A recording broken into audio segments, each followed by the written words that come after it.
But a new survey is shedding some light on Americans' thoughts about Russia's leader, Vladimir Putin. According to data from Newsweek and Redfield and Wilton, 60% of Americans think that removing Putin from power would be a reasonable objective, and 58% think that the likelihood of Putin using a nuclear weapon is realistic or very realistic.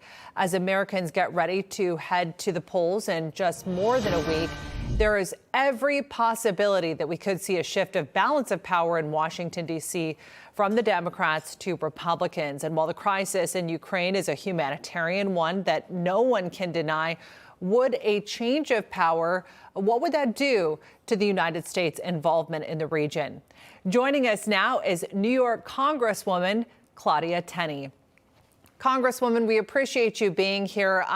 This has just certainly been an interesting topic because we've heard comments from the leadership on this.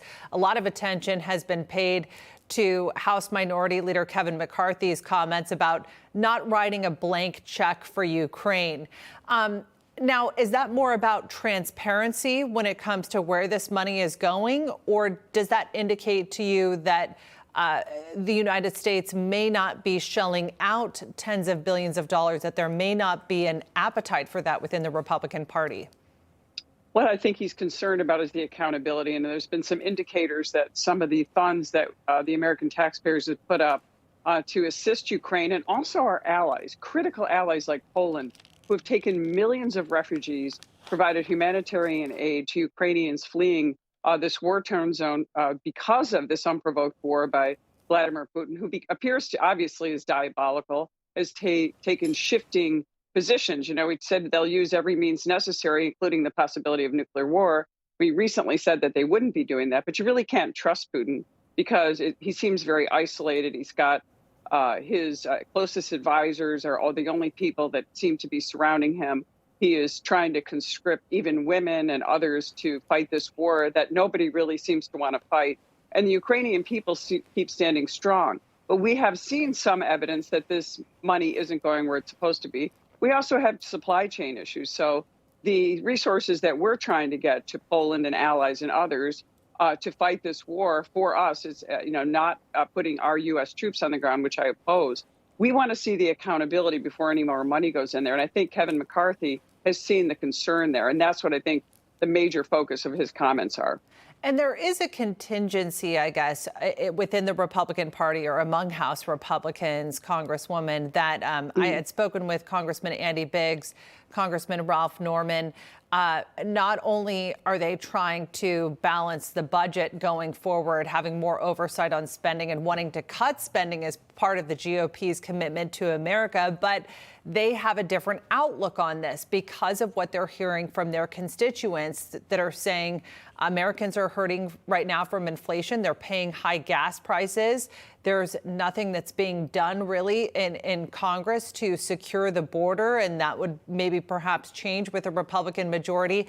But isn't the midterm elections a huge factor in all of this, with some in your party saying that they don't want to throw more money into Ukraine? I understand that, and I think there's a misinterpretation of what it means to be America first and what President Trump stood for.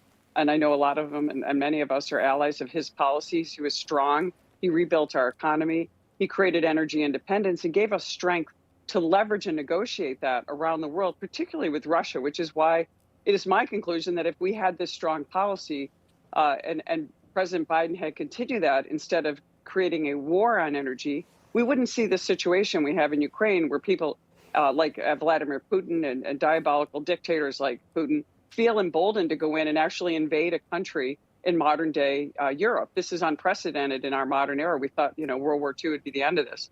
But look, I understand where they're coming from, but we also are projecting weakness. And I think there's sometimes a false choice that if we don't take care of our southern border, then we shouldn't be taking care of Ukraine. But I think as a country, we can and we must do both because we are the beacon of freedom. We are also the law and order country.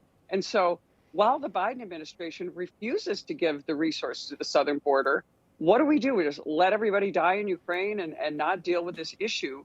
But all Biden simply had to do was to employ and use the policies put in place that were working at the southern border, put the resources, and I put in a bill actually saying, let's not add 87,000 new IRS agents to go after middle and lower income taxpayers who can't afford lawyers. But let's put that money toward the southern border, the Customs and Border Patrol, the people that need those resources. And let's put that toward actually taxpayer advocates, because all of us as members of Congress deal with all of the problems plaguing the IRS, their inefficiencies. The IRS is still probably one of their very few agencies in our government that is opposite of what our justice system is about. You are guilty until proven innocent, not innocent until proven guilty. So I understand their concerns. I think accountability, supporting our allies who are taking a huge hit because of this unprovoked war. Honestly, I wish it hadn't happened, but when you project weakness, you have a problem, and it's costly, and lives are going to be lost. But we as a country cannot do what we did during World War II. We got in too late. A lot of lives were cost. It was a lot of cost to the American people. I think we have to find a way, a middle ground. I think if we take back the House, we can take back the Senate, we can put in reasonable policies and push our Democratic friends to come to the middle. Because the biggest fallacy going on right now is somehow the Republican Party is extreme. We're actually reasonable, common sense. We have a commitment to America that is very, very common sense. It's nothing radical. The Democrats are just throwing out any issue they can. They're denying inflation. They're attacking Republicans on abortion. I come from a state like New York State where it's late-term abortion, and I support the states' rights issues. So we have to, there's just a lot of issues that they're trying to distract voters with instead of the real issues that plague Americans. But ignoring this Ukraine issue is not going to make it go away. It could hurt the U.S. in the long run. So I think a better strategy coming from us in the majority would certainly be better guidance for the Biden administration. Congresswoman Claudia Tenney, we appreciate those points. Thank you for being here. Thanks so much. Thank you.